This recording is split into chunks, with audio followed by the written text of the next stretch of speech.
Here, amid the 3,000-year-old redwoods of California, scientists and dignitaries are burying a time capsule. At the base of these trees that have watched the rise and fall of many civilizations, these records of atomic progress will rest until the year 2446, 500 years from now. Here today are representatives of the three nations that made the major contributions to first harnessing atomic energy: the United States, the United Kingdom, and the Dominion of Canada.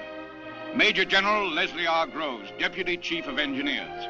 Beside him, Dr. J. Robert Oppenheimer of the University of California, America's foremost nuclear physicist. Representing the United Kingdom and the Dominion of Canada at this ceremony are Dean Mackenzie of Canada, Dr. Chisholm of the British Scientific Mission, and C.D. Howe, Canadian Minister of Munitions. Dr. Vannevar Bush, Director of the Office of Scientific Research and Development. Dr. Enrico Fermi, Nobel Prize winner of the University of Chicago, and Admiral William S. Parsons, Bureau of Ordnance, United States Navy. These men of all countries and creeds lent their knowledge to solving the great problems of atomic energy. Among the many items and records sealed in the time capsule were a movie projector with instructions for its use engraved on copper, and a print of the Metro-Goldwyn-Mayer motion picture dramatization, The Beginning or the End. A title expressing the fear of people today that a future atomic war may destroy all humanity. A message to future generations. Come what may, our civilization will have left an enduring record behind it. Ours will be no lost race.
How do you do? Whoever you are. My name is J. Robert Oppenheimer. I'm an American scientist working in the year of our Lord, 1946. I'm addressing you people of the 25th century in English. Now, and I hope in your time, one of the leading languages of the world. I'm working in a physics laboratory, typical of many others, devoted to scientific research. In my lifetime, I saw the rise of the automobile, airplane, the radio, television, motion pictures, and a vast spread of knowledge. I believe, as do many others, that my age is the most enlightened in all history. And yet, during my lifetime, I have already seen 2 world wars. In them, 87 million men and women perished or were wounded. The people of my era unleashed the power which might, for all we know, will destroy human life on this earth. For you of the 25th century, we have recorded our search to unlock the atom. We know the beginning. Only you of tomorrow, if there is a tomorrow, can know the end. This story began just before World War II in German universities and laboratories. It is the Führer's decision that you scientists must develop every type of radical and secret weapons at the earliest moment. The Führer will provide whatever you need. You must give all your minds and loyalty to this great effort. The Fatherland demands incessant work. The Führer must have such weapons before anyone else. Heil Hitler! Heil Hitler! Let it go!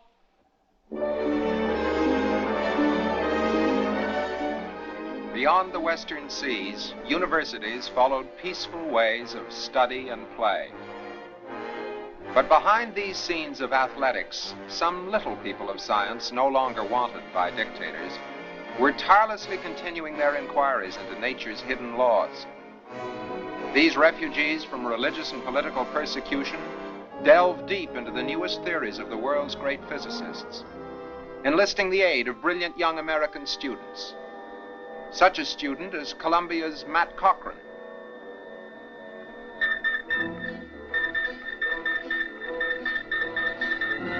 Dr. Fermi! Dr. Fermi! Dr. Murray! Come quickly!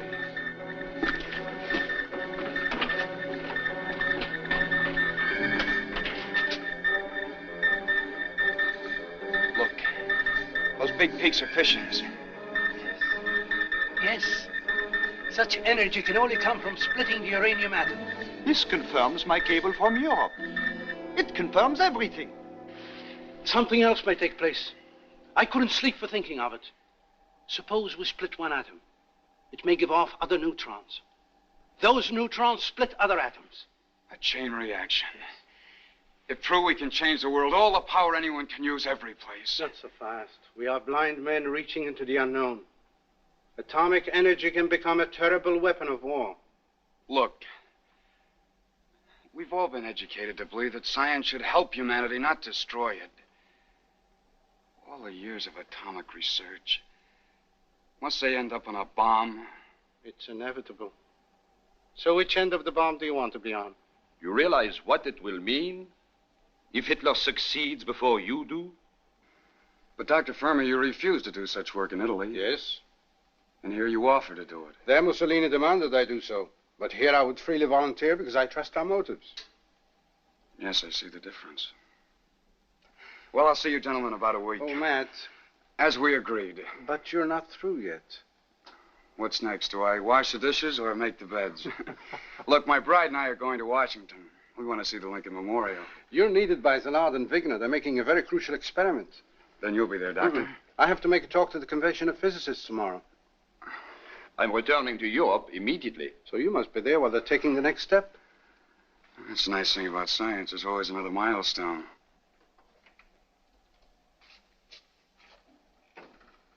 Well, I hope today's the day, Dr. Szilard. As soon as Wigner gets here, we will be ready to go. You will see a demonstration of one of the fundamental principles of science, the principle of maximum cussedness. I knew cussedness worked in human beings. Does it work in physics, too? Now, we expect to find that splitting atoms of uranium will give off neutrons, making it possible to start a chain reaction and liberate atomic energy on an enormous scale. That follows. Mankind always uses energy for destruction. At first, anyway. So our experiment will work. And there is your fundamental principle of maximum cussedness. Matt? Dr. Wigner? Here's your radium.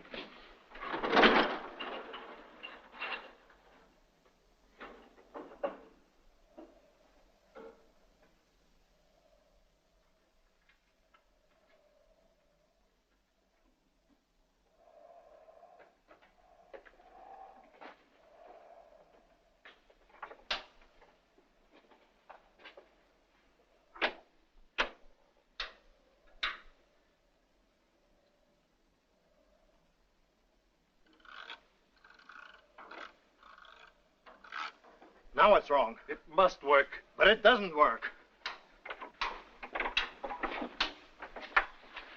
There are the notes.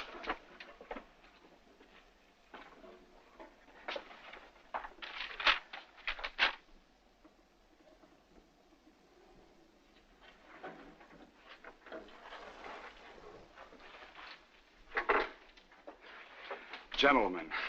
The plugs.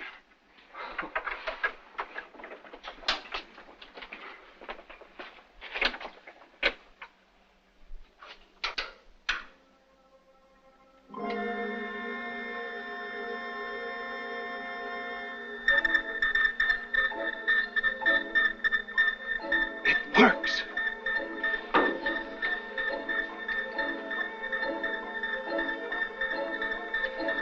I figure about 2 neutrons per fission. 2 neutrons are more than enough. This is exceedingly serious. We must not talk about this outside here until we have had time to think it out.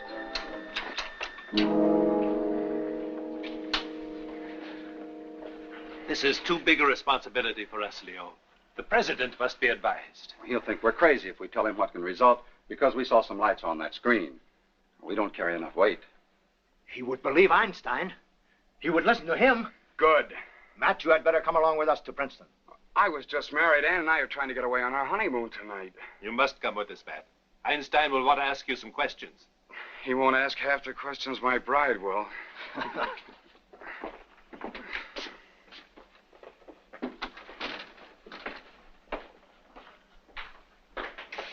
Shorty. Hey, what's wrong with you? I have to go to Princeton. I thought you were through with college. I have to work out a few equations for Einstein. I've heard of men running out in a marriage, but never a honeymoon. Duty calls. And how I hate it. Why can't I go along? What for? You never passed your algebra. When will you be back? Late tonight, I hope. I'll miss you.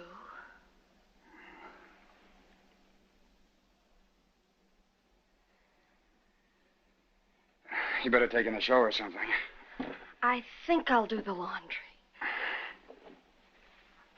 On this quiet campus, the world's greatest living scientist found refuge from religious persecution. Now I understand why you were so urgent. Then you agree, Professor, that chain reaction can result in a bomb which might destroy all the world's people? It's possible. But we must remember that man has not been able to destroy even the insect pests. Such a bomb could kill millions of human beings in a single attack. I just received a letter from a friend abroad. I suppose you have heard Germany has stopped all exports of uranium. Then we've little time to lose. It's a race and the United States hasn't even started yet. So you see why we must inform the president.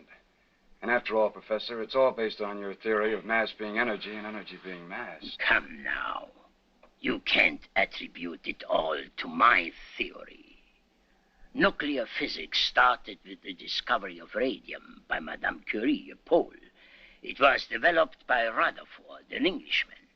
Artificial radioactivity was discovered by Joliot, a Frenchman. Uranium was first bombarded with neutrons by Fermi, an Italian. The neutron itself was discovered by Chadwick, an Englishman. A cyclotron by Lawrence, an American. And the splitting of uranium was detected by Hahn, a German. Don't blame it all on me. Would it be possible for you to go and see President Roosevelt yourself? But I have a cold. And besides, I do not know Mr. Roosevelt very well. I'm sure the president knows you, sir. It will be more polite if I just write him a letter. Good. Thank you, sir.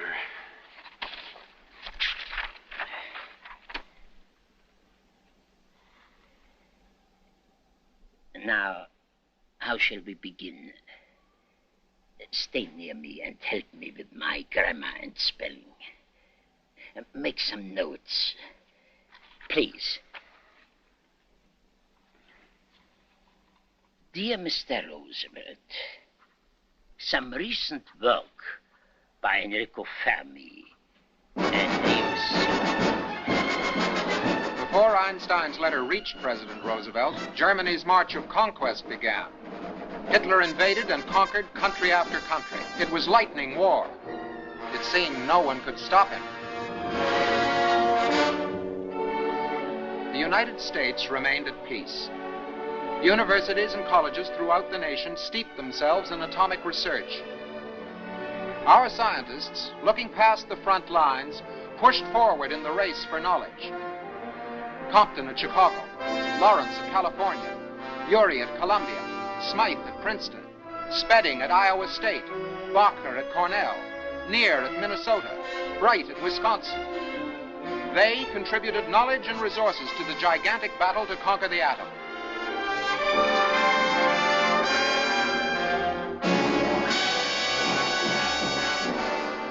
On December the 7th, 1941, Japan attacked the United States.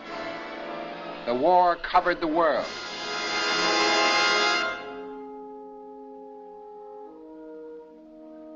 One week later, a representative scientist, Dr. Vannevar Bush, had an appointment. Morning, Dr. Bush. Miss Tully. Glad to see you again, Van. Mr. President. Sit down. Always a great honor, sir. In the last few months, you've caused me more sleepless nights than any individual since I become president.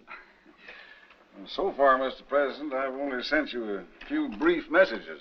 Now I've brought you our complete report to date, summing up the judgment of the National Academy's Reviewing Committee.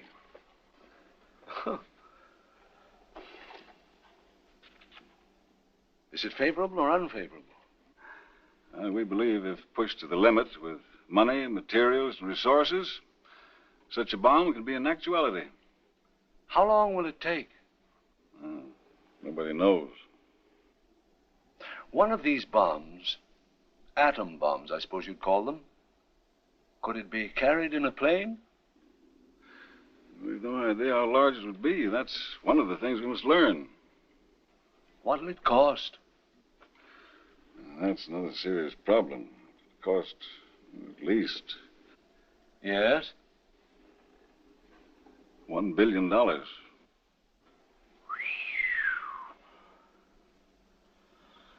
That's a lot of money to ask Congress to appropriate, even when they know what it's for. We hope to hold it down to $1 billion, which I realize is a lot of money. But we may as well face it. It might cost... Yes? $2 billion.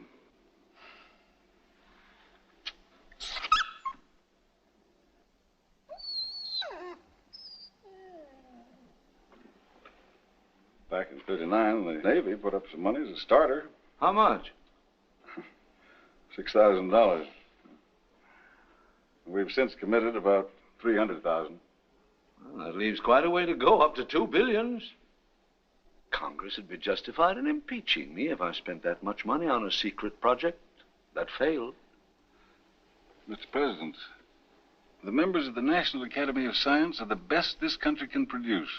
They're sincere, brilliant men working for America. They feel we must go ahead. What immediate steps would be necessary? Push the various scientific projects, develop pilot plants, make plans for production, even if other war projects must be curtailed. And the Army should appoint an officer of engineers to coordinate all these activities.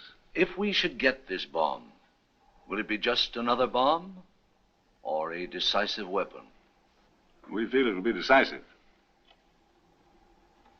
What about a supply of uranium? The largest available source is Canada. Well, that means asking Canada and Britain. Their scientists are also working on this problem, so their participation would be invaluable.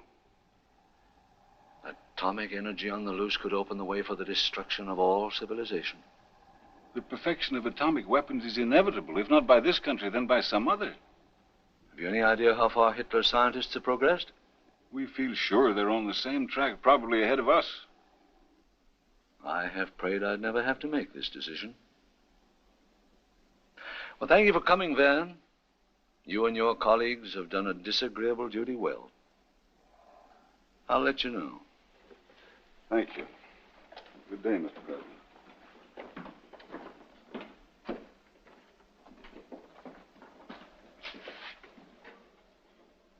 Sit down, Greg.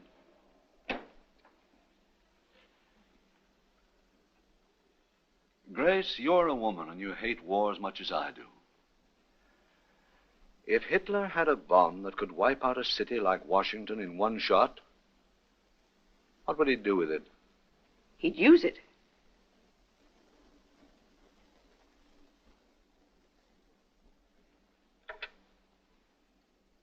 A Hackey? Get me Mr. Winston Churchill.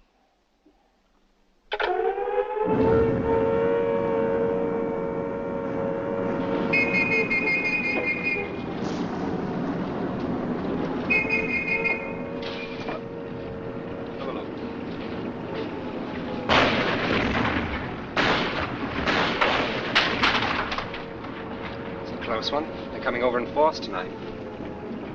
I hope Emmy and the baby got to shelter quickly. Telephone, Dr. Chisholm. Dr. Chisholm. Telephone.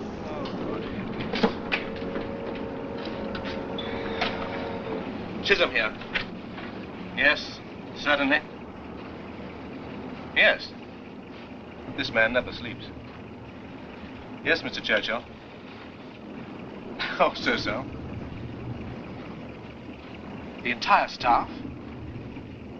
Very well, we'll start immediately. Yes? Yes. Quite. Listen, everyone. The Prime Minister has ordered the whole kit and caboodle of us to America to combine our atomic efforts with theirs. December 42, Stagg Field, Chicago. Now the Army is in it, in contact with every step taken by the men of science, but keeping in the background for reasons of security. Metallurgical laboratory? Well, you'd hardly call it the uranium project for the development of the atomic bomb. Hardly.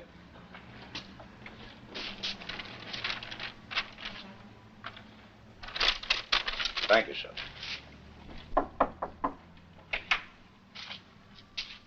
Just a moment, gentlemen. There's danger of deep burns and poisoning. These detectors help guard against it. Would you please give your names to the girl? Chisholm, Howe, and Wyatt. Chisholm, Wyatt, Howe. Right to that door, please. Fermi! Dr. Chisholm! Hi. Hello. Good to have you here. This is Dr. Wyatt. How do you do? C.D. Howe, Minister of Munitions for Canada. Dr. Compton. All right. Gentlemen. How are your tests progressing? Well, they've gone far enough to show us how difficult the whole project is. What about uranium? The Dominion government is pushing production to the limit. Well, Dr. Zinn, call the staff, will you please, Wally? We'll start the full pile test at once. Things are looking up around here. We didn't dream you'd be ready so soon. Suppose we go in. Why, yes. This way.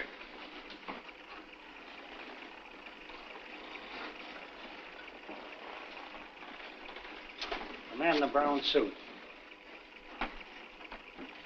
Dr. Fermi. Yes? I'm Major Nixon. I'm the new assistant to the area engineer and observer for the Army. Glad to see you. Thank you. Matt. Ease up on the control rod. Hey, Matt. Take care of the Army for us, will you, please? Thanks, Doctor. Matt Cartman. Jeff Nixon. You got here just in time for the fireworks. Oh, good. Say, I'm a little behind on Flash Gordon's latest. How about a quick briefing? Compared to what we're trying to do, Flash Gordon has a boy from the Stone Age. Oh, well, then I'm a prehistoric ape. This deal runs like this.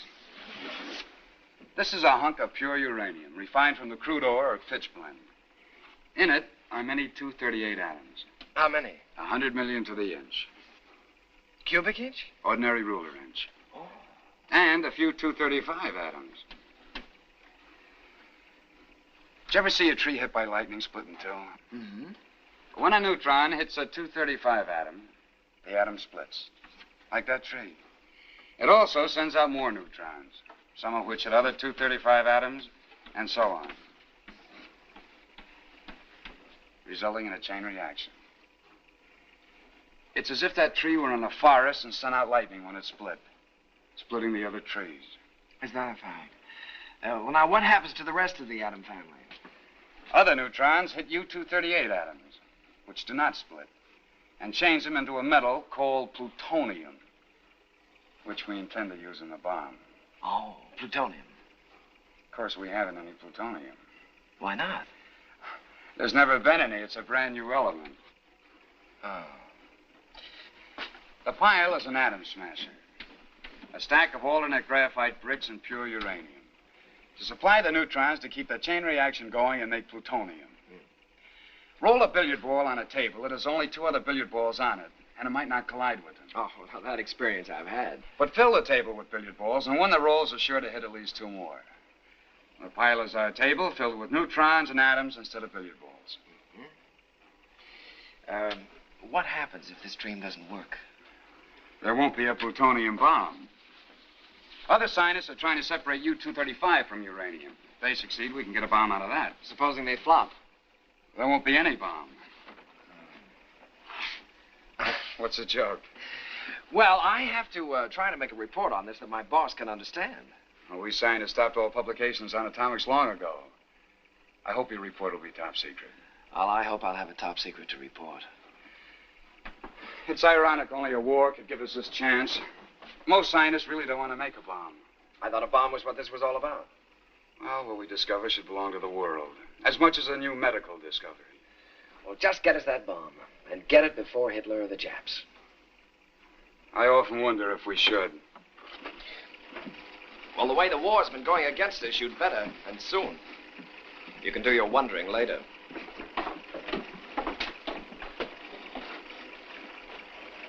Well, that's our atomic billiard table.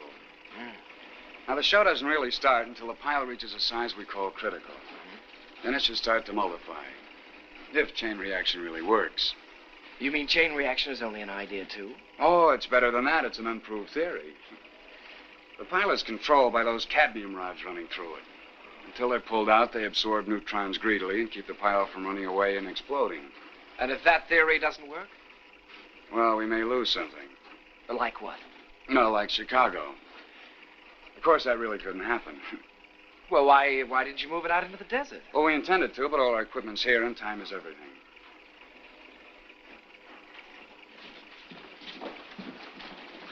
Where's the service station? Well, if the pile gets out of control, they rush in and tear it apart. They're the suicide squad. Oh, that's nice, pleasant work. Yeah, so sure to get a bad dose of radioactivity poisoning. Keep that right on there, George. Yes, sir. Hold this, please. We may need it. And don't drop it.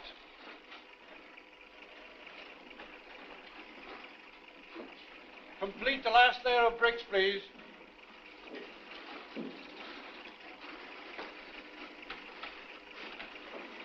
Completed. Thank you. Should be critical.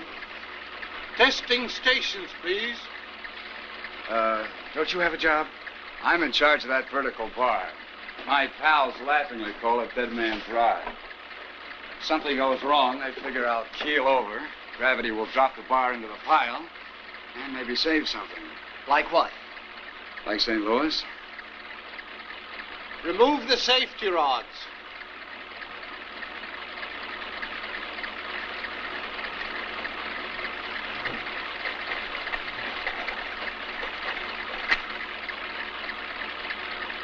Ease out the control rod.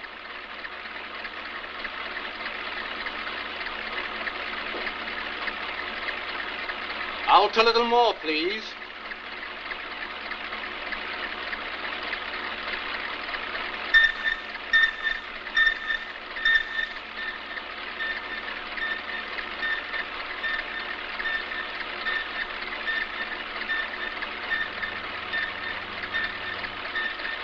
Out a little more, please.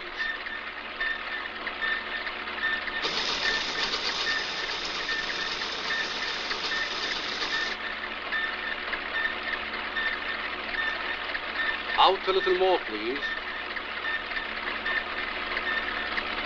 It must multiply. Move the rod out another foot.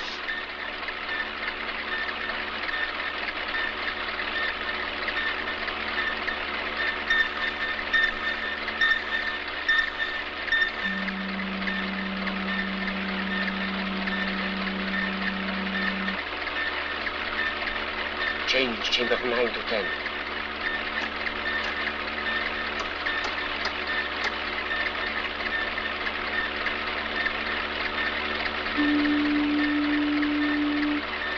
Out a little more.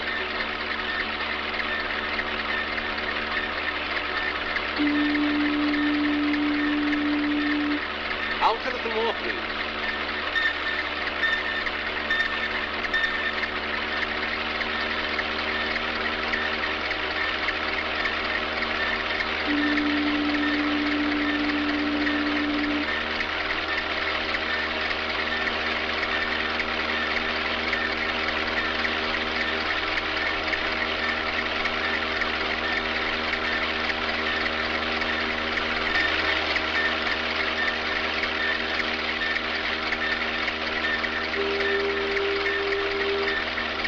little more, please.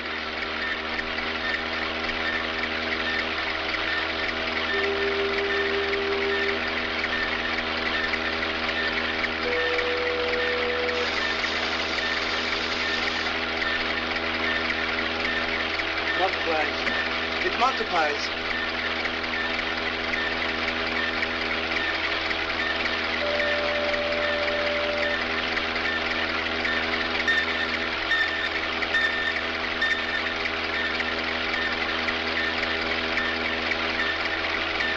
A little more, please.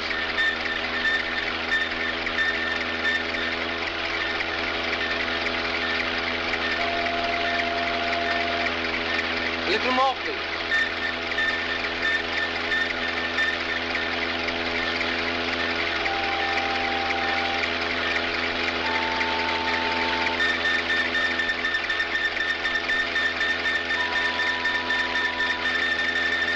Hold it!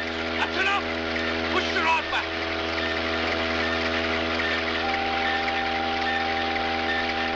Replace the safety rods.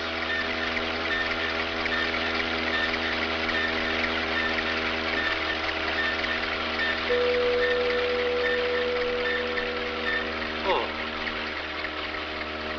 Good. Perfect. This will make history. There's no question. You can tell Washington it works. I have the message all prepared. Ahead of me, huh? How's this? The Italian navigator has landed safely in the New World. And found the natives very friendly. Thank you. Good. Did you see this, Doctor? Why? Congratulations, gentlemen. How many atoms of plutonium did we make? Thousands of millions. No. Hitler, here we come. Not yet. We've only taken the first step in a marathon race. This is only a test. Oh. To get enough plutonium to cover the head of a pin, we'd have to run this pile 1,000,000 years. Oh, thank you, Major. I find we need this after all. Right. One minute for this. Pass these around. Yes, please. sir. Well, why, Doctor? I wouldn't like that. Geography. Matt, come on, help yourselves now. Let it flow, Doctor. Thank you very much. Thank you, Doctor. Yes, sir. Major.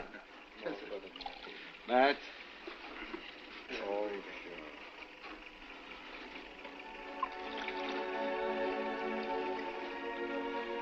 God give us time. And God forgive us.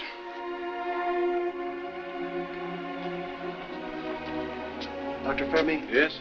My colleagues and I feel that this is now a munitions project. Our belief opposes violence in all forms. We would, therefore, like to resign. I hate to lose you, but I respect your scruples. Thank you for what you have done so far. Thank you. Thank you. Thank you, sir. Thank you.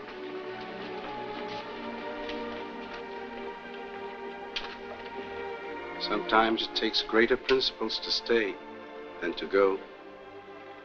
It's a free country. Yes, yes, it is.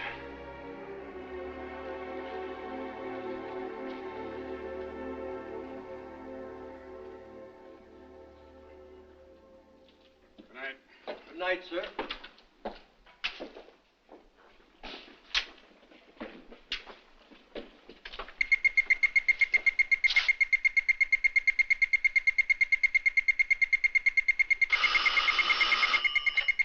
Main gate? Yes. Okay. You're wanted in the doctor's office right away, Mr. Cochran.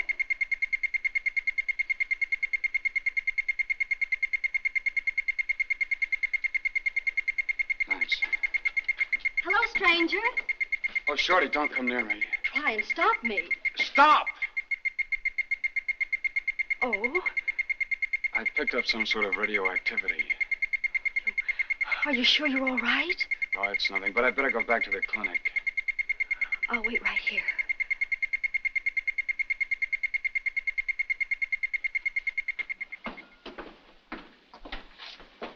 The counter at the gate. Your pen shows overexposure to radioactivity, too. Oh. Shall we start the blood count, Doctor? Immediately.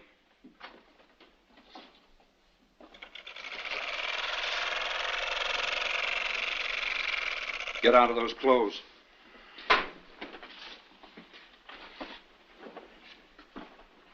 you very close to the pile? Dead man's rod.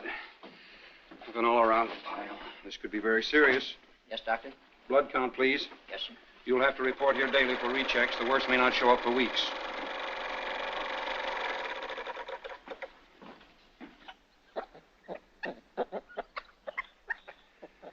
You've quite a menagerie here. Yes. Testing for alpha-ray cancer and similar diseases. To get enough for our work, we had to set up a chain reaction in mice. This radium capsule was in the cuff of his trousers. We thought that frisker counter at the gate would keep an eye on you daydreamers. What do I do, go home in a sheet? You might have gone home under one. Good night, Mr. Cochran. Good night. Are you all right? Perfect.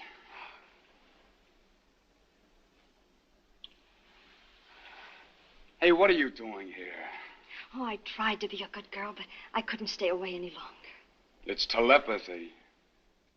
I know you've been working 24 hours a day and haven't any time, but I just had to see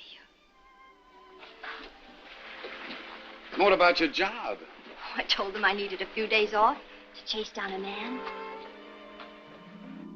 Darling, what's wrong with you?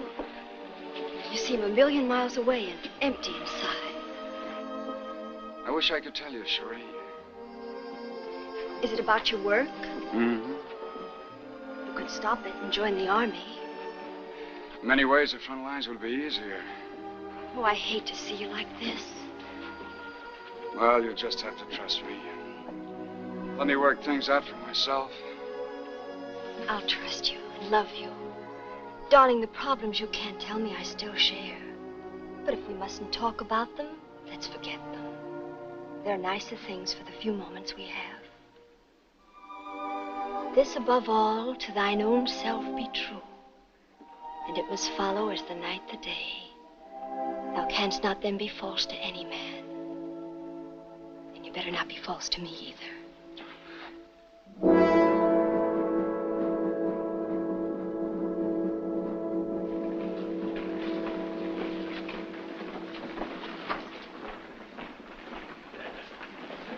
Good morning, General Groves. Morning. Nixon. Yes, sir? What are you doing here? I'm ordered to report to you, sir, as your assistant.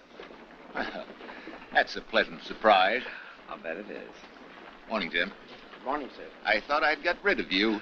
That's hard to do, sir. Where have you been? Well, different jobs. Hello, Dick. Get those suckers. Stuck here for the duration behind the desk. It's tough to train for war for 20 years, then not get to fight. Hard on the taxpayers, too. I bet the real reason you wangled this job with me is because you heard I was headed overseas. Well, could be. Oh, Dick. Good morning, General. Morning, General Summerville. How would you like the most important job in this war? Who wouldn't? See General Starr in half an hour. You'll take charge of S-11. S-11? 7 come 11. Sounds like a lucky number. Before you're through with it, you'll wish you'd been born a girl, baby.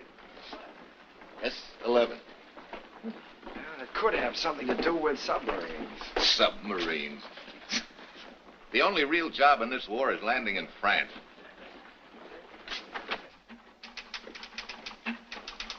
Good morning, Miss O'Leary. Good morning, General. Colonel. Morning, Dreamboat. Are you as sleepy as I am? The next time you keep me up till 3 a.m., I'll kill you. Well, I always say people should make the most of charming company, no matter what the time is. And you are charming. Ah, that's mighty sweet talk, Colonel. Well, we had to celebrate this new and exalted rank of mine, too. Which reminds me, where's my insignia? Oh. There you are. That's just so people will know who you belong to. Say, how about tonight? You tempt me strangely, sir. But sorry, Jeff. To hit this job at 8 a.m., a girl needs most of her beauty rest. Maybe tomorrow. Hadn't you heard? General Groves is headed overseas tomorrow. Oh, no, Jeff, you're not so soon. Yeah, afraid this is it. Oh, I wish. Tonight? You bet. Colonel? You can spare a little time for military affairs.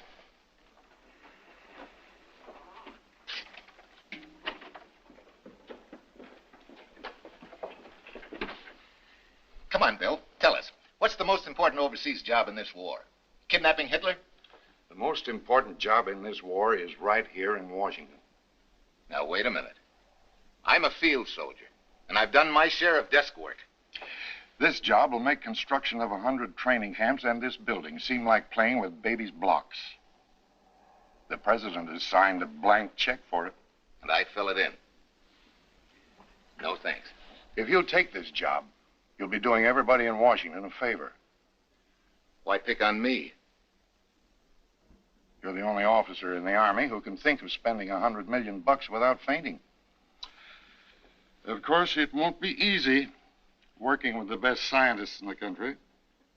Who's been running the show up till now? Briggs of the Bureau of Standards, Bush and Conant, the OSRD, other top men. Be like managing a three-ring circus with big corporations for elephants.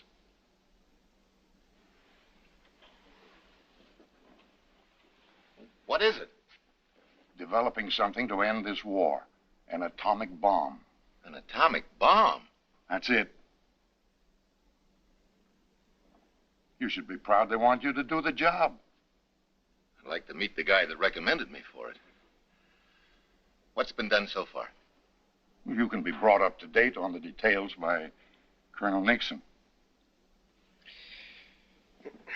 So you know the details to date. Colonel? Yes, sir. S-11. Submarines? Well, that S really stood for security, General. I'm sorry, though, sir. I know how you feel. I had my heart set on overseas duty, too. Where do I pick up the blank check? Not here. This one is mine. It's for $2.63 for garden seeds. S-11. Chisholm, England. Thank you. Wyatt, England. Thank you. Keller, Chrysler Corporation.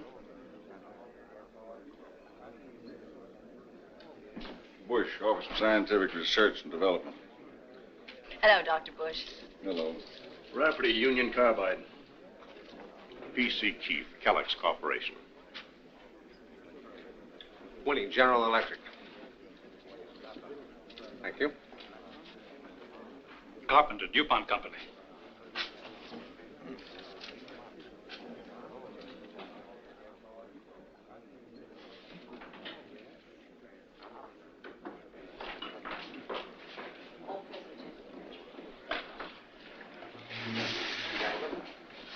Thank you for coming, Colonel.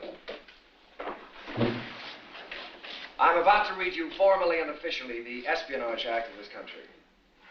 Whoever with the intent to use it to the injury of the United States communicates or attempts to communicate to any foreign government or any subject thereof information relating to the national defense in time of war shall be punished by death or by imprisonment for not more than 30 years.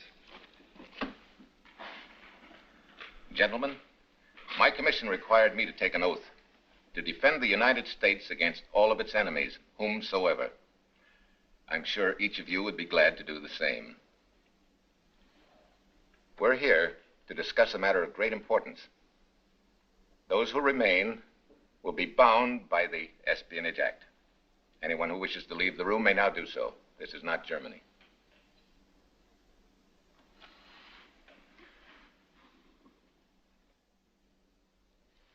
I take it we understand each other. Our country must have an atomic bomb. It's your job and mine to get it. From today, the Army is in charge of this project. It will be mentioned only by its code name, Manhattan District. This must be the best-kept secret in all history. Intelligence and security will be under Colonels Lansdale and Considine. They will investigate the background and connections of every man working on it, including myself. Everyone here has already been investigated, or he wouldn't be in this room. I don't want to alarm you, but anyone who even knows about this may be in danger from enemy agents. From the time you leave here, you will constantly be under protected guard. That is only a minor phase of our work. Our men are with the European underground, reporting locations of Nazi laboratories and so forth. The Germans are making atomic progress. Our bombers and the RAF will try to slow that down to get you the time you need. Our plants must process mountains of uranium ore to get molehills of explosive material. The manpower and plants required make building the pyramid seem like child's play. We're still feeling our way, stumbling along. There are many scientific problems yet unsolved. I'm counting on you scientists to solve them.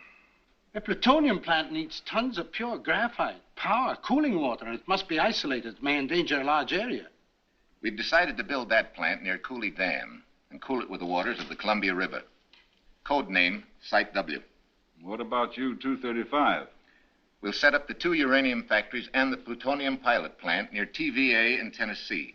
Code name, Site X. Well, we need a laboratory and proving ground for this bomb, if we get one. I don't believe I'll tell even you gentlemen where that will be. But you may refer to it as Site Y. This will be the biggest job ever undertaken by men, and it must be the fastest. We'll need many existing plants. You'll have to plan, design, build, and run many new ones. You represent our top corporations. Will you do the job? But there are many things to be considered. First, my company has had no experience in this type of work. No one has had any experience in this work. We're overloaded with war contracts. Our manpower is stretched to the breaking point. Mr. Carpenter, no part of this project will be easy. They've laid down a challenge. That's something American industry has always picked up. But how can we? Think quicker, work faster, drive harder. General Groves, my company will throw its resources wholeheartedly into this project with 2 stipulations. What are they? All patents must be assigned to the people of the United States, and our total profit shall be $1. You've made a deal.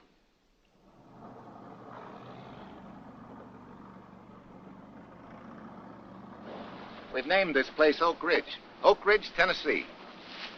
The plutonium pilot plant, Clinton Laboratories, goes over there. 1 uranium factory will go in that valley. The other goes beyond those hills. Imagine the industrial empire that'll feed material into this place. We'll put the intersection of Georgia and Tennessee avenues right there.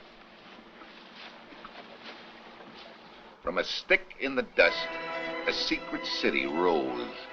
Forests were felled for homes, schools, hospitals. Thousands of tons of steel, millions of feet of lumber. And there was always security. Men and women, builders, mechanics, electricians, plumbers, carpenters, not knowing what they were building because of security. Security wherever they were. Security at home. Security abroad. Secret. Secret. Secret.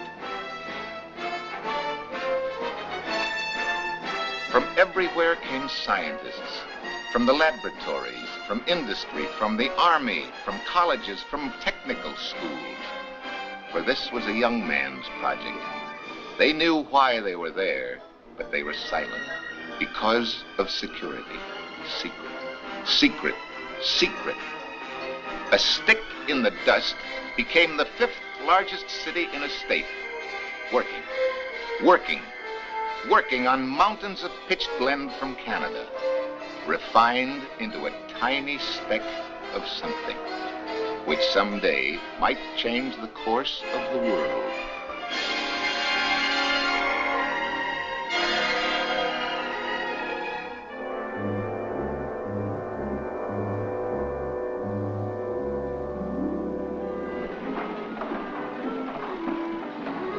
How long do you think we'll be here? A couple of centuries, I hope.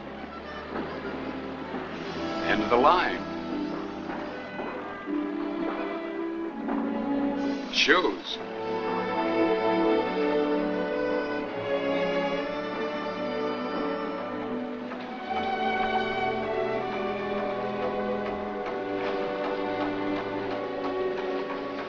Stockings. Shoes. And now, the the mud. Do we play hide and go seek or run, sheepy, run? That isn't mud, Shorty. It's glue. Much easier to wash your feet than clean your shoes. What, no piggyback? Come on.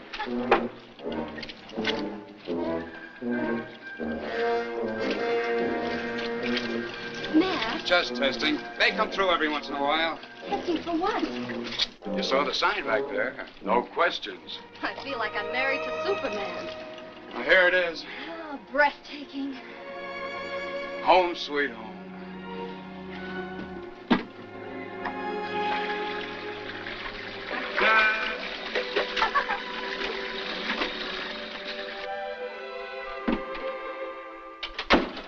Sort of bare, but at least we're together.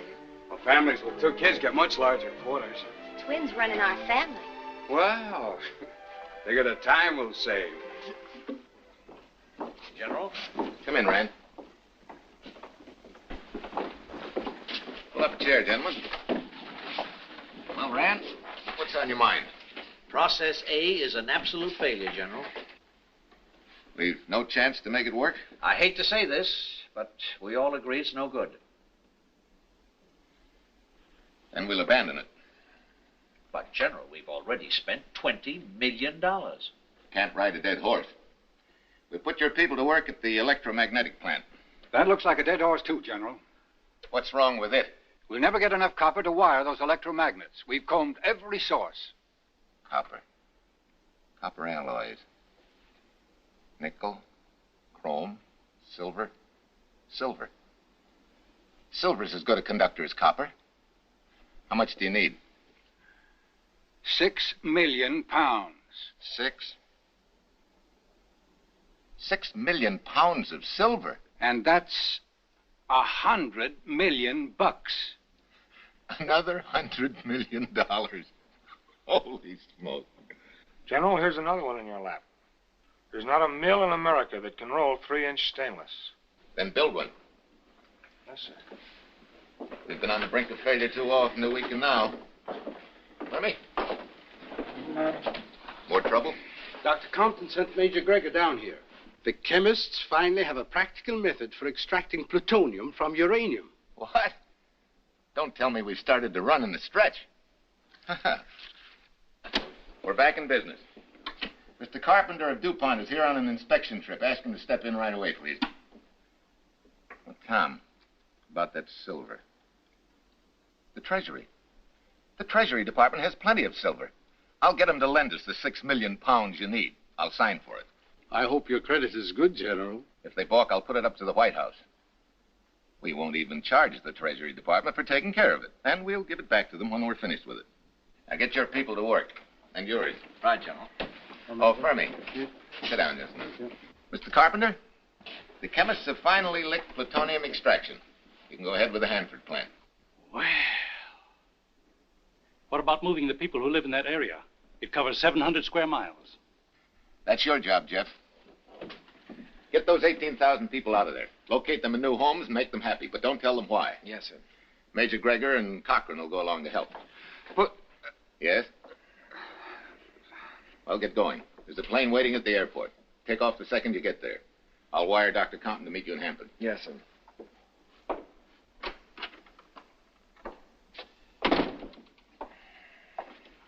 I take it Ann got in today. Half an hour ago. Oh, boy, you certainly have a beautiful home life. Touch and go. Just go. In the far northwest, thousands of families living on the plains, on ranches, in small towns, suddenly were asked to pull up stakes and move. So they left. With their children, with their cattle, with their family pets, with all their belongings. They would be given new homes, new lands. They were told only that their sacrifice would help win the war. So, without question, without protest, without even knowing that they were helping to fashion the greatest weapon of all the weapons of war, they left.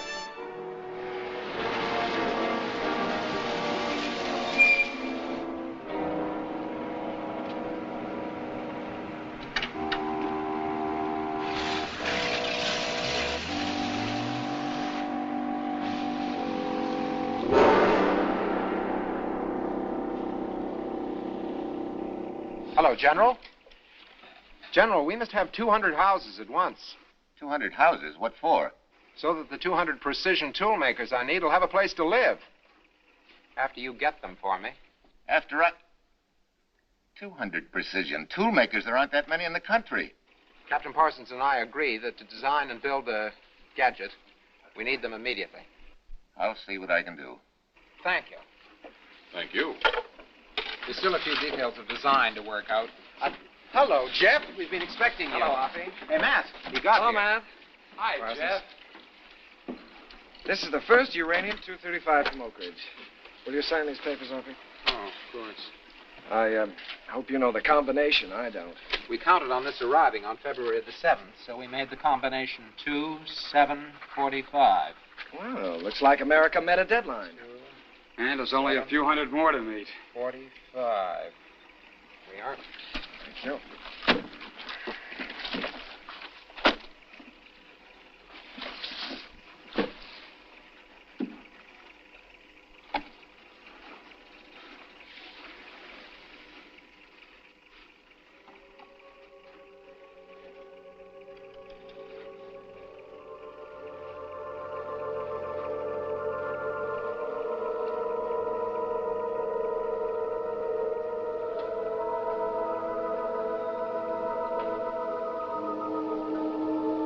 Finally, we're in the ball game. Emma, the man on first base. Joe, Ski, Matt, everybody, come here, will you please? Uranium-235. 235. Few men have ever seen it except through a microscope. Well, I hope its kick is bigger than its size. Millions of freight cars came into Oak Ridge, and it could be held with a pair of tweezers. July, eh? No, I've nothing more. Thank you, Steve. The German rockets are hitting England hard. What about Japan? Psychological warfare is convinced the Japs will fight right down to the women and children. Steve said something about July. They're testing the atomic bomb, then. At last. I'm sure it will work. All that effort must bring success. Our latest intelligence worries me. Considering the damage plane rockets do, it'll be murder if Hitler comes up with an atomic one. It sounds horrible. I'd better send a long memo to Vice President Truman to let him in on Manhattan District. I've written him enough short ones to keep out of it.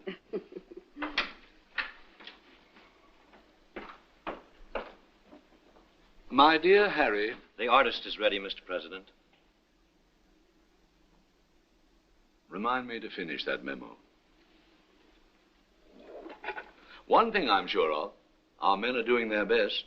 If it works, and we win the race, we'll be able to end the war. I hope so.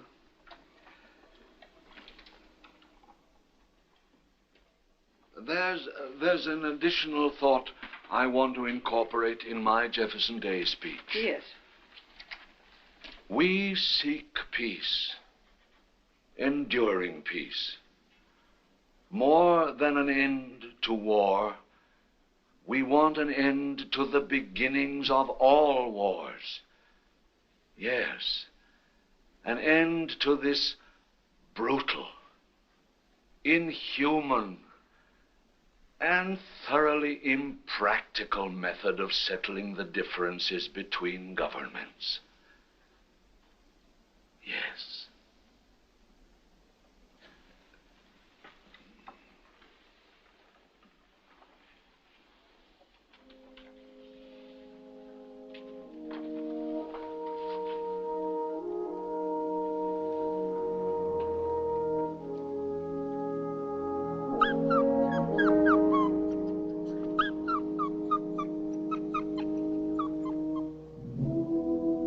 No more for him life's stormy conflicts, nor victory, nor defeat. No more time's dark events charging like ceaseless clouds across the sky.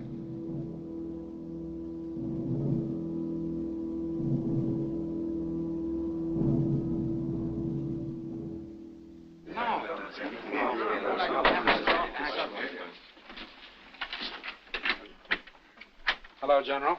Hello, Offie. Fermi. Jeff. General. Matt. I'm glad you could get here for the verdict. Thank you.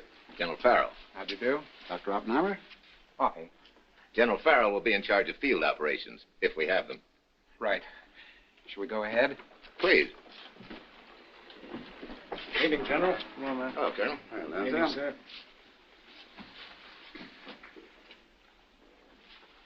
The bomb position here is called 0. These observation posts are south 10, west 10, and north 10. Each is 10,000 yards from the explosion, 5.7 miles. Complete recording instruments will be at Jumbo and at all observation points. Barometric observers will be here, here, here, and here. All will measure the intensity of the explosion, if there is one. I understand I'm to be at base camp. Right. And General Farrell with you at control station. That's correct. These are concrete camera stations. The closest camera is 6 miles from 0. The explosion should produce a light unlike anything ever seen before, so do not look directly at the flash. Further safety precautions will be broadcast later. Well, how about the people around here? This is pretty desolate country. Nearest city is Albuquerque, 120 miles away. There is a small settlement here, 30 miles from 0. Their only danger is if radioactive dust should settle on them. If that appears probable, we plan to move them by truck. Suppose the dust drifts over us, General. Well, I don't know about you, but I intend to run. Well, boys, let's get to our posts and start assembling the first atomic bomb.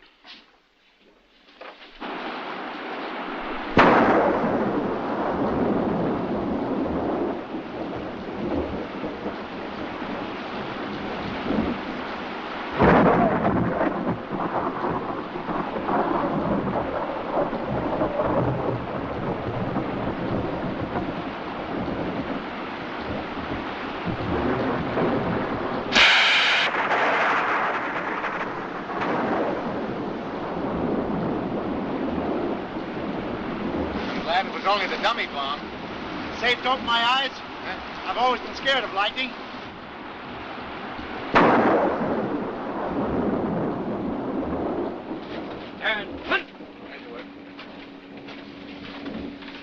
Turn it to your right. That fits. Make that connection tighter. Tight.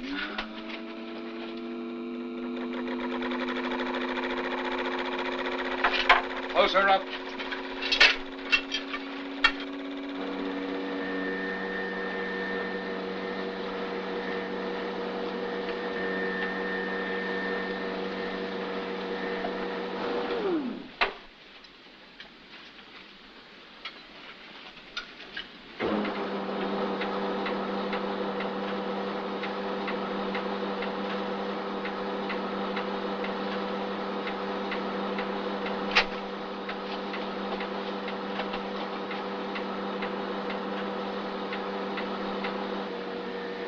Gee, Mac, I sure wish I could move.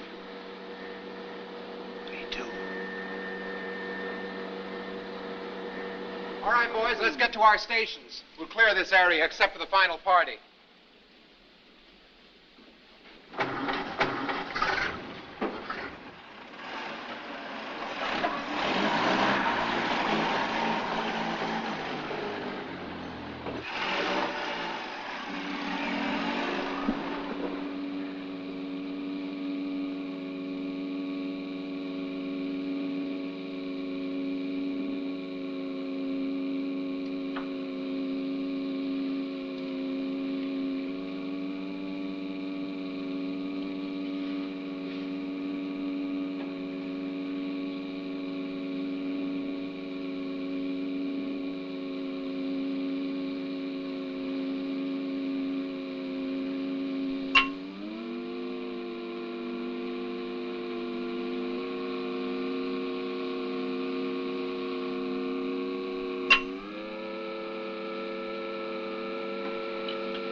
Okay, Jeff.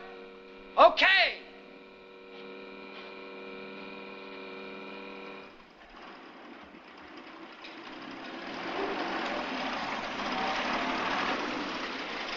All yours.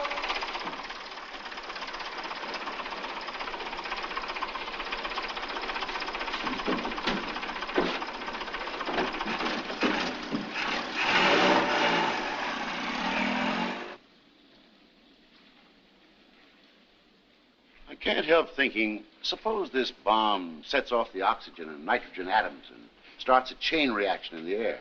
Chances are less than 1 in a million. How fast would it travel? Thousands of miles a second. That means a chain reaction in the air would go around the world in a second or two. That's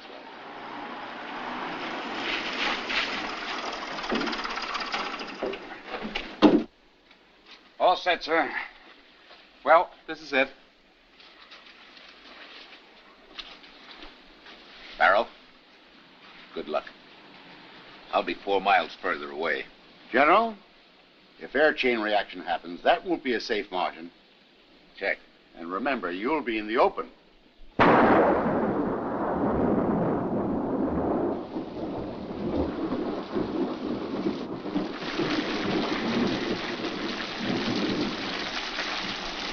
This storm will clear up for an hour, Doctor. Thank you. That's great. Won't be able to see or photograph much in this. We'll set a new 0 hour.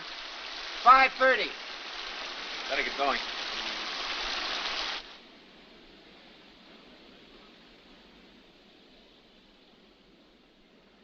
Go ahead, Dr. Wyatt.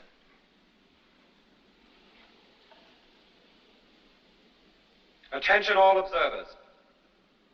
At -2 minutes, all exposed personnel will lie on the ground, eyes and face down, head away from 0.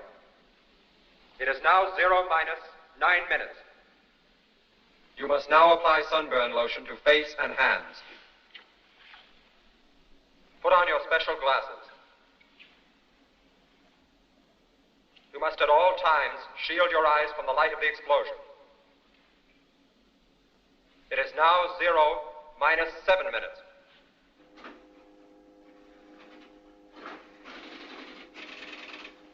The hazard from injuries to the skin is best overcome by covering up. Use lotion freely. It is now 0 minus 5 minutes.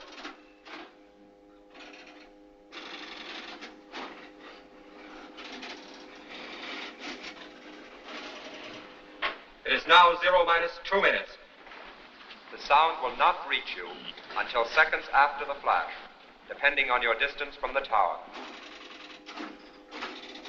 It is now 0 minus 1 minute.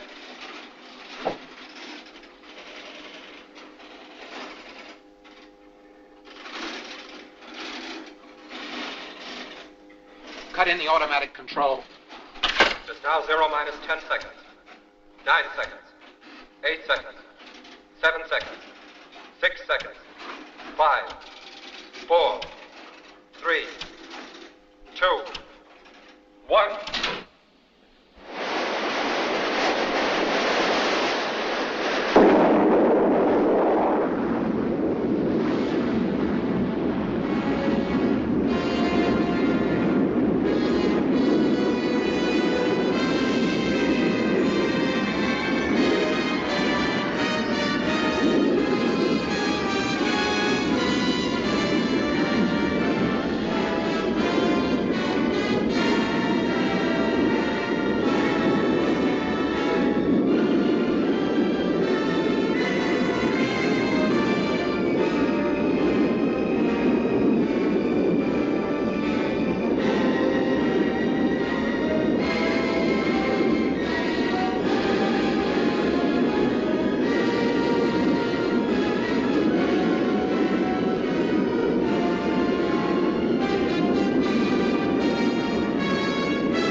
an invasion. Head-on collision between two Army bombers. Saw them plain as day. I saw it. They're coming. Come over the barn. Head about 10 miles from here.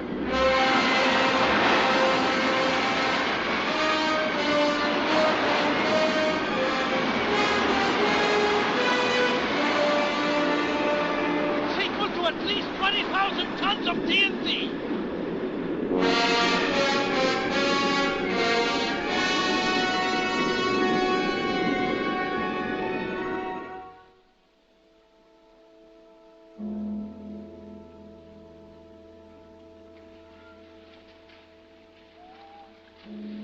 Well.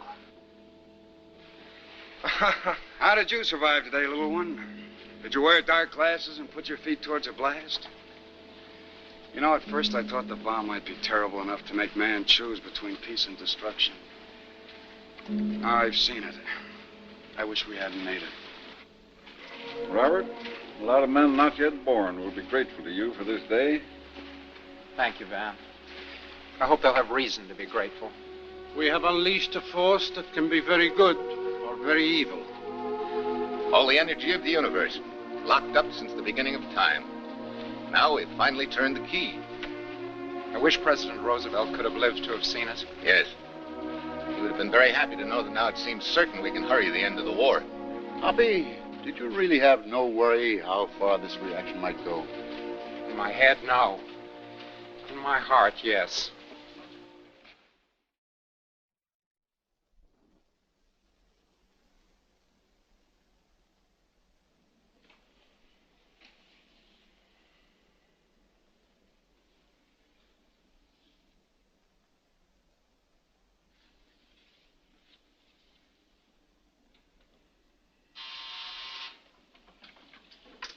Yes? Mr. President, your press secretary, Mr. Ross, is here. Send him in, please.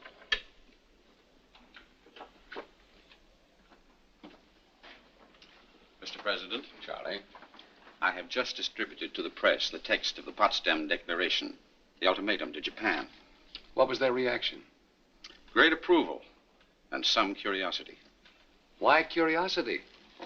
Why shouldn't we in Great Britain and China call on Japan for immediate surrender now that Germany's beaten? That last sentence, Mr. President. The alternative for Japan is prompt and utter destruction. That word prompt struck them. Some of the men seem to think that it means that we have more B-29s than anybody knows. Some of the others think we've got some mysterious new weapon. Those newspaper men are shrewd guessers. Sir? Sit down, Charlie. I want to tell you our nation's top secret. It must remain just that, top secret. Of course. We have developed the most fearful weapon ever forged by man. An atomic bomb. Even the word is frightening. It's been tested, and it works. It's a harnessing of the basic power of the universe. In peacetime, atomic energy could be used to bring about a golden age, such an age of prosperity and well-being as the world has never known. In war, this same energy has destructive power almost beyond the comprehension of man. It's clear now what the words prompt and utter destruction mean. Thank God we've got the bomb and not the Japanese. If they had it, they'd surely use it on us. That's one argument for our using it, Charlie, but it's not the decisive argument. The whole thing is terrifying. You must have spent many sleepless nights over it. I've consulted with Mr. Churchill, with all my top military and naval advisors. I've talked with the civilian heads of our war effort. And all these advisors tell me the bomb will shorten the war by at least a year. Where are we going to use it? That's another question I had to think about. The Army has selected several Japanese cities as prime military targets because of war industries or military installations or troop concentrations or fortifications. We are going to shower all these places for 10 days with leaflets telling the population to leave, telling them what's coming. And we hope these warnings will save lives. It should. And if the bomb shortens the war, it will save many thousands of American lives. A year less of war, Charlie, will mean life for 300,000, maybe 500,000 of America's finest youth. Not only that, but it'll mean life for thousands of British, of Russians, of Chinese, of Japanese. These were the decisive considerations in my consent. As President of the United States, sir, you could make no other decision. As President, I could not. So I have told the Army to take the bomb to the Marianas, and when they receive the green light, to use it.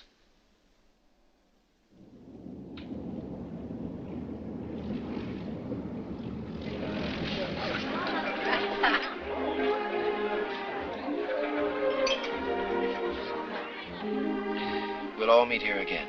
It's a promise. The four of us. First chance after the war is over. Pardon me. We're about ready for the takeoff, Colonel Nixon. Thanks, Sergeant. Yes, sir.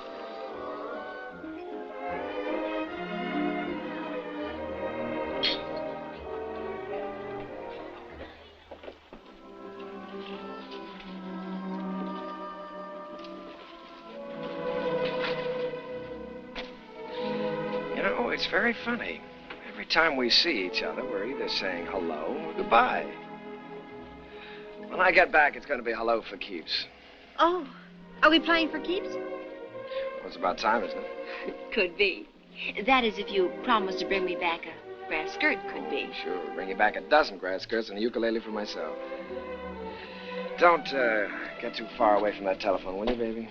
I'm allergic to don't answer signals. All you gotta do, soldier, is dial, and when I hear your honeyed tones, I'll start baking you a cake.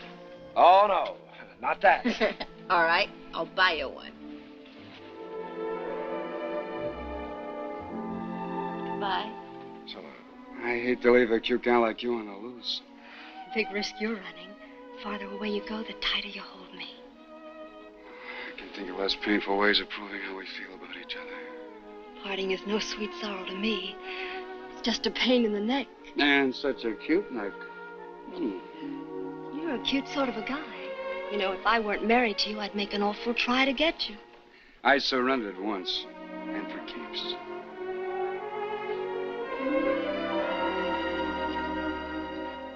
So long, Shorty. Happy landings. Take care of my wife for me.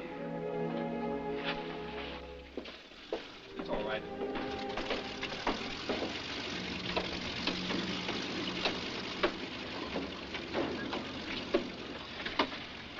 How do you feel? Oh, pretty good. I wish I did. Well, she'll be here when you get back, Ned. That's the only thing I'm sure of. The closer this stuff gets to its delivery point, the more my first stats come back to me. I can't help but wonder if we're right. So that's in again, huh? It isn't easy to kill thousands of people when all you really want to do is make it easier for millions to live. I like the way you dream. We're ready, except for the cargo, Colonel. We're carrying the cargo. Why they want a physicist in the far Pacific, I'll never know. This war is full of secrets. I have a secret from him, too. I can't help wondering if it really will be twins.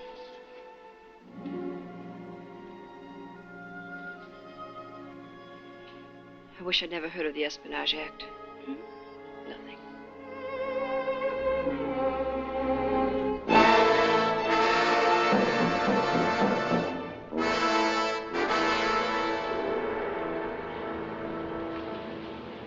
Another raid like that, and I'll really be flak happy. Another raid like that, and half Arnold can have my flying suit. Comfortable, boys? Don't you birds ever take the air? Quiet. Don't shout at our swivel chair heroes. Look at that. What are you hiding in the building? Yeah. Geisha girls. What did you think? Well, I do declare, here comes the first team. Boys, why don't you get off your duffs? Are you on a sit-down strike? They're saving us for the junior prom, kids. Colonel, may I have the first dance? You, Rumba? Oh, move on, boys. You're depreciating the value of our real estate. Jeff, Matt, Parsons, Tibbetts. The weather looks good for the next 3 days. Headquarters has given us the green light. Good. That's it. Our time is tomorrow, August 6th. I'll let you know exactly what time to start assembling the bomb. Right. You'll ride as observer for the Army. Thank you, sir. Parsons, you'll go along to check the release mechanism and a seeing eye for the Navy. Aye, sir. And you and I stay here and bite our nails. Well, there have been several takeoff crack-ups lately. If that happens to us, we'll wipe out 40,000 American troops instead of our target. Well, that's a chance we have to take. Well, we could leave a few parts out of the assembled bomb, and I could put them in place after the takeoff. Well, I know enough to help. If you think it best, sir, I'd be glad to go along. Thanks. I don't believe we should send a civilian on a combat mission. Their scheme's a good one if they can learn the job in time. Do what you can. Check. Remember, in the plane, you'll have to fit that bolt into place. Insert the 2 lock pins. Make 4 connections. 1, 2, 3, 4. It's like separating salt from pepper with boxing gloves. As you work, make sure the parts of explosive material, which will be down there, never come together. It'll be curtains, but quick. How does this look, teacher? You've got it. 1, 2, 3, 4. I'm going to carry that in my lap on the takeoff. It's in your laps, all right. Is it U-235 or plutonium? Only a few people know that. They won't tell. Well, I'm sure it won't make any difference to the Japs anyway. Briefing at midnight. Come on, fellas. You won't need me, sir. I'll stay and work on the bomb. In order to decrease chances of interception, only 3 planes will be used, no fighter escort. The Japs may assume we're weather planes or leaflet droppers. Jap collision flyers will not be healthy for the bomb-carrying plane or any plane near it. The 2 extra B-29s carry observers, equipment for measuring the blast, and photographers. Do not fly straight after release. The blast will blow you to bits. The shock wave will be rough. Make your turn and get out of there. Under no circumstances fly through the smoke from the explosion. It's sure death. Now, this mission climaxes a year's training, during which you blindly obeyed orders and said nothing. This is about what you'll see tomorrow. All right, run it.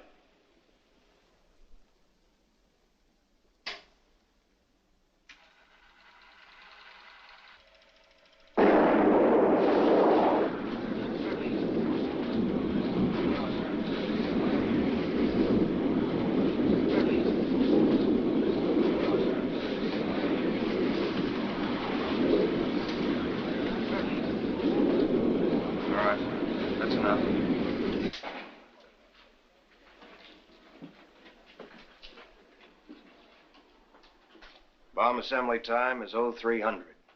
Takeoff time 0345. That's it.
Get you to the doctor.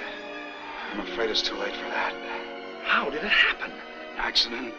Well, it's a wonder the whole place didn't go up. Maybe this is what I get for helping build that thing. Come on, Matt. Sergeant, ask Captain Parsons to take over. Yes, sir.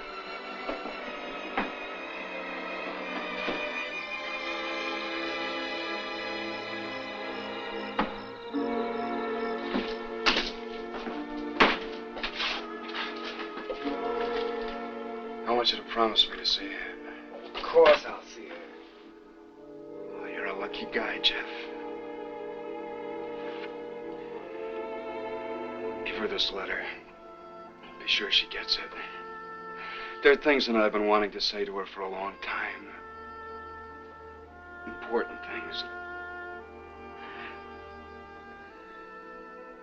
Things I couldn't say before because of secrecy.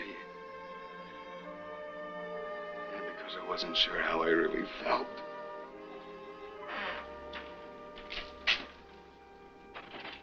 Cochran has a very bad hand, Doctor. He burned it working on the bomb. Severe neutron exposure. High radioactivity burns. Direct contact. Reaction beginning to set in. I think I'm gonna faint.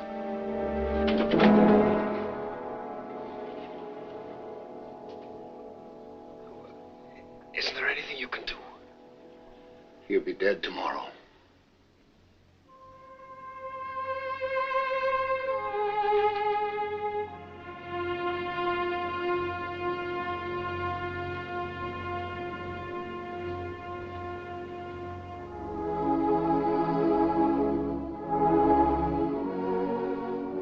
Let's bow our heads. O Lord of hosts, show thy gracious love and care to those who fly this night. Bear them up in thy wings as thou hast thy hosts of old. Give them strength and courage. Keep them safe in body and soul, and bring them safely home again. May they know thou art with them as they walk through their valley of death. May they know that all of us are in thy care, now and forever, to the glory of thy name, and to the coming of peace upon the earth again. Amen.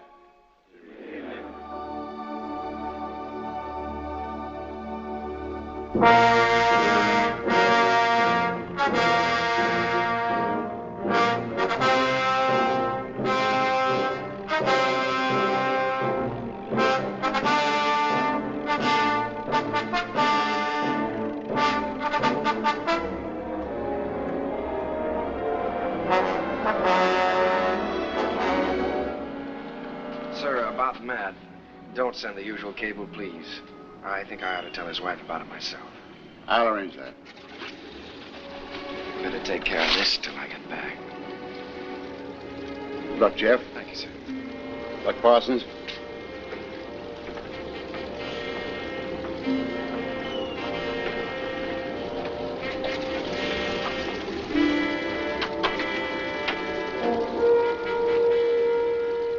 Ready to start engines. Ready, sir. Starting number 1. Starting 1, sir.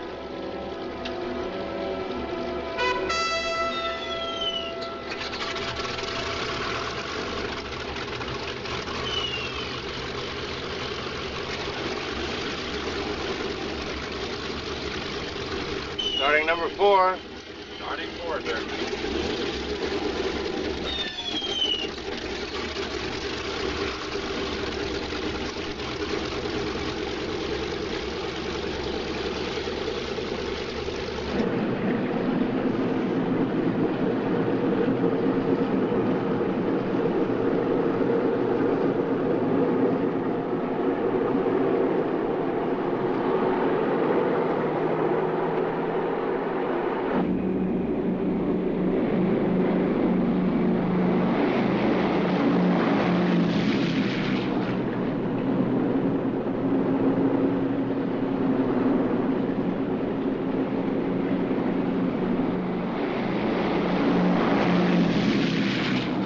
Takeoff. Ready for takeoff.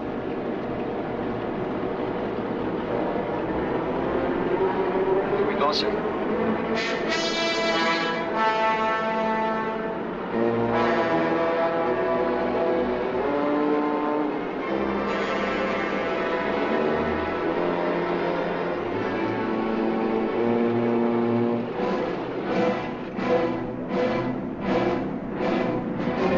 Airspeed 65.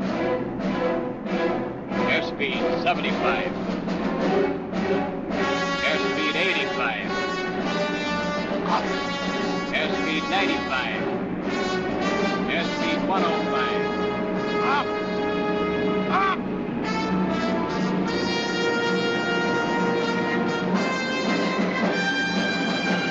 Out! Airspeed 120. Gear up. Gear's coming up. I feel like I lifted that baby myself.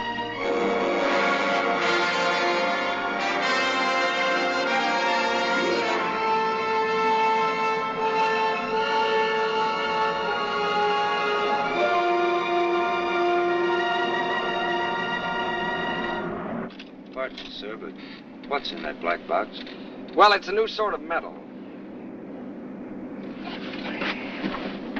Sergeant? Yes, sir. As you've been briefed, when we start working on the bomb, watch that counter. Yes, sir. Remember, don't take your eyes off it until we have dropped the bomb. Yes, sir. If the red light starts flashing, brother, you start yelling and we'll kick that bomb overboard fast. Yes, sir. Don't worry about me. I'll start yelling. I won't hold back.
Parts don't fit. Try.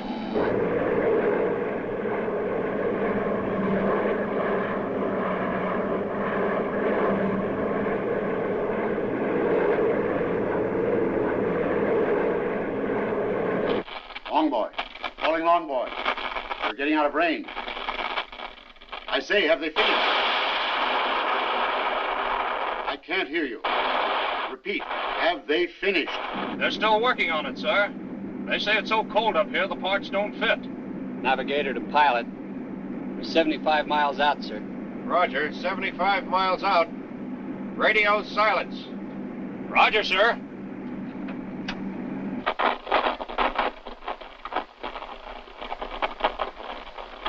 Long boy. Calling long boy. What was the rest of that message?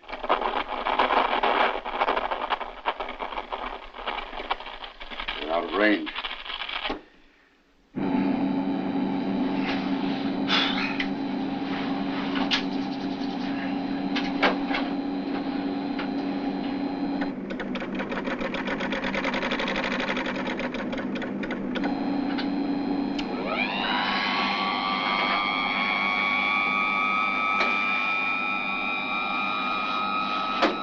Connections are all tight.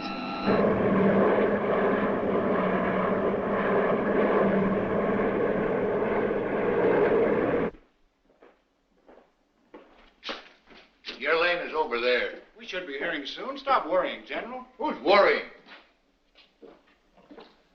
Miss O'Leary, Yes, General?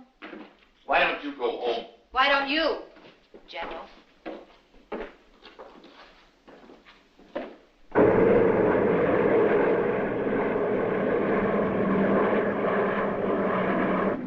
Radio operator to pilot. Our weather scout plane reports Hiroshima visibility unlimited. Roger, Dodger. Climbing for altitude, check your oxygen masks and cabin pressures. 2443. Roger, sir. Close your pressure doors.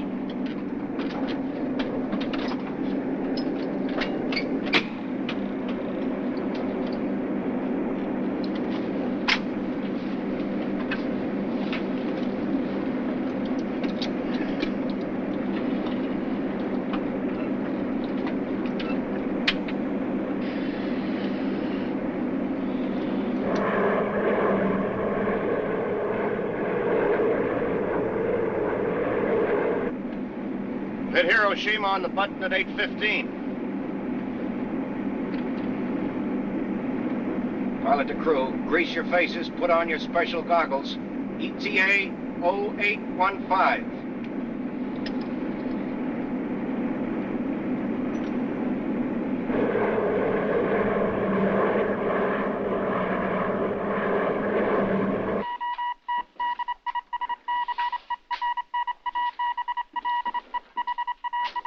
This is worse than having a baby.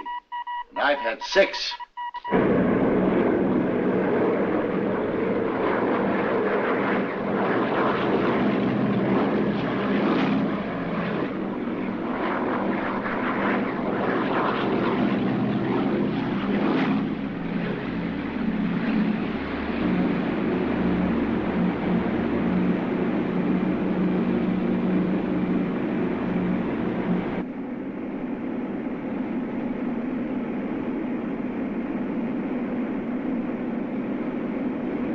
There it is. Hiroshima.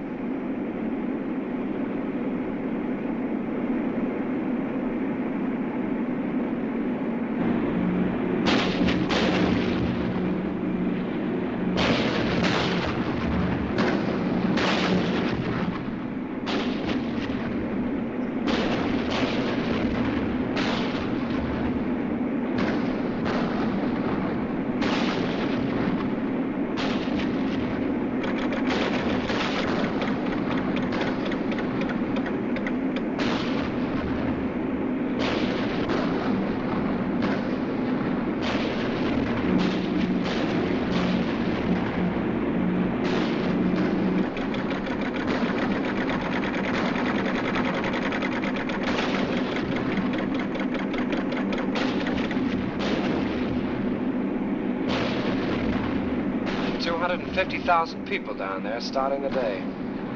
City about the size of Dallas, Texas. In about 1 second, they'll be wiped off the map.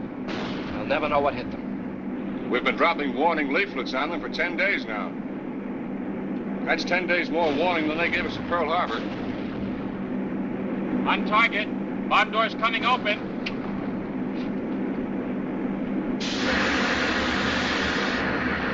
Bomb bay doors open.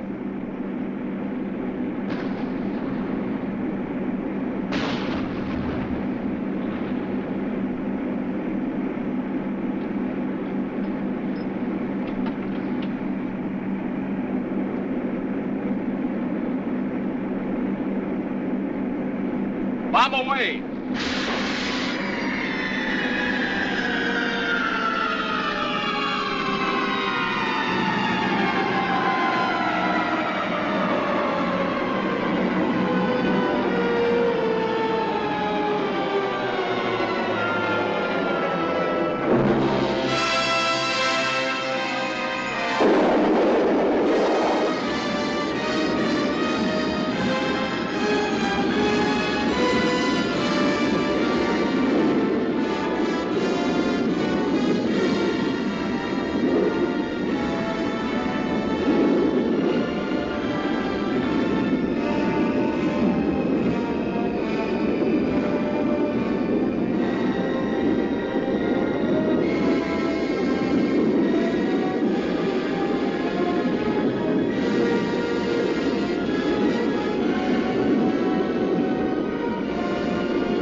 I understand what Matt feared.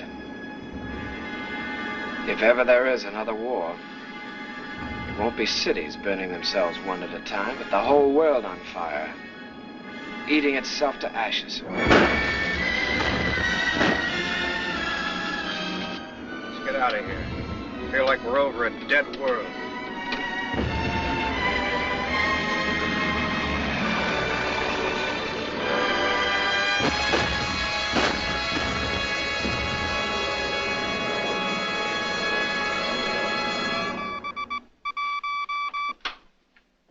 Come in, long boy.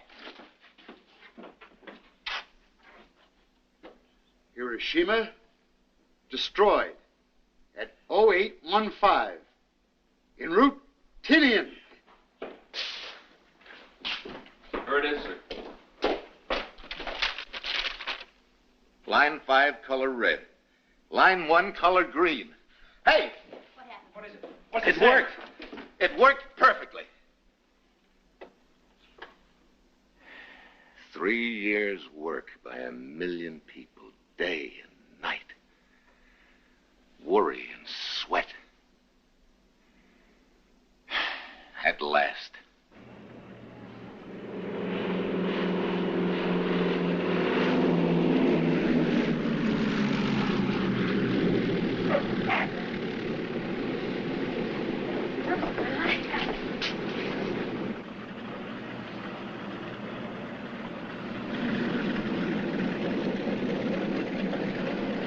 Jean, are you sure Matt's on the plane? I only know that Jeff's name was on the passenger list and one civilian. It must be Matt, darling. Oh, I hope so.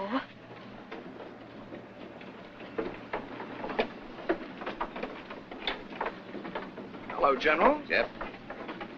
You did a fine job out there, Jeff. Thank you. I brought you a couple of chickens for dinner. Well, full colonel, huh? That's a lot of rank. You've earned it. But I don't envy you the job ahead.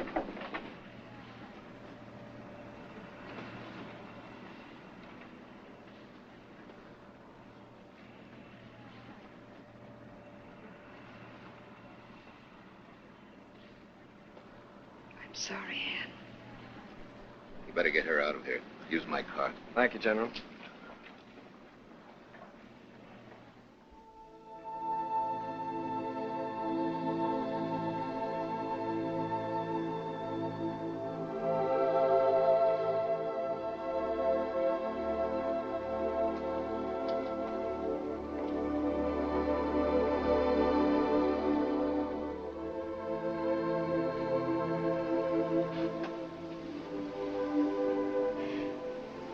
You have something terrible to tell me.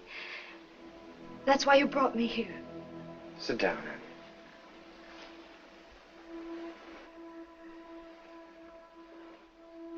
Something happened while Matt was working on the bomb. He saved it from going off. 40,000 Americans are alive on Tinian today because of Matt. But he isn't.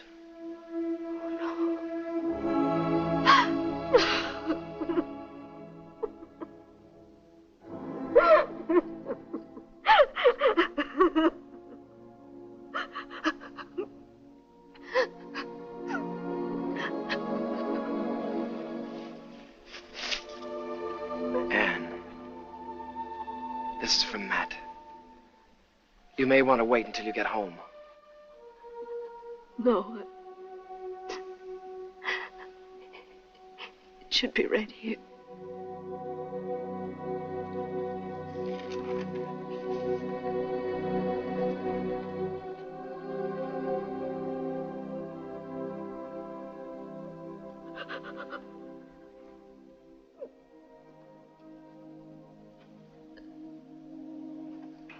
Please read it.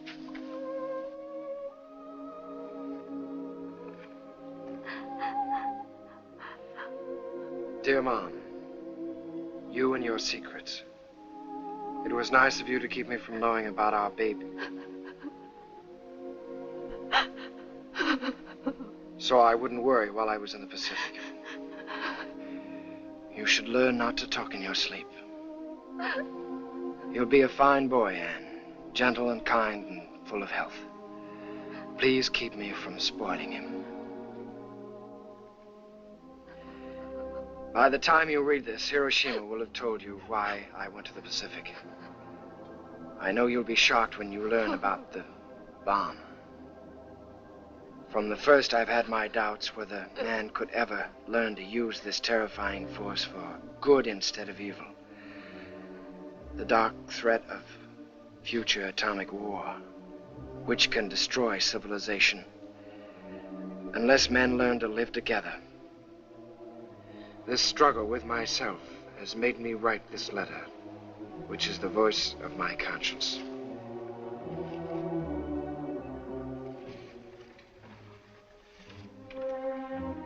We stand now where the early savages stood, when they ceased running away from fire and began to use it well. If those primitives learn to use fire, we of an enlightened century can learn to use atomic energy constructively. God has not shown us a new way to destroy ourselves. Atomic energy is the hand he has extended to lift us from the ruins of war and lighten the burdens of peace. And you and our boy will see the day when the atoms in a cup of water will heat and light your home. When the power in a pasteboard railroad ticket will drive trains across great continents. When the energy in a blade of grass will send planes to distant lands. We have found a path so filled with promise that when we walk down it, we will know that everything that went before the discovery of atomic energy was the Dark Ages. In the past, man has sought useless war, hunger, and pain, has often been vile. Yet stubbornly, he has stumbled out of the chaos, lifted his eyes, and gone on to make a better world. Now, in the gravest hour of life on earth, he has found the secret of the power of the universe. You, the giver of a new life, must know that what we've unleashed is not the end. With all my love, I tell you this, Shorty. Men will learn to use this new knowledge well. They won't fail. For this is the timeless moment that gives us all a chance to prove that human beings are made in the image and likeness of God.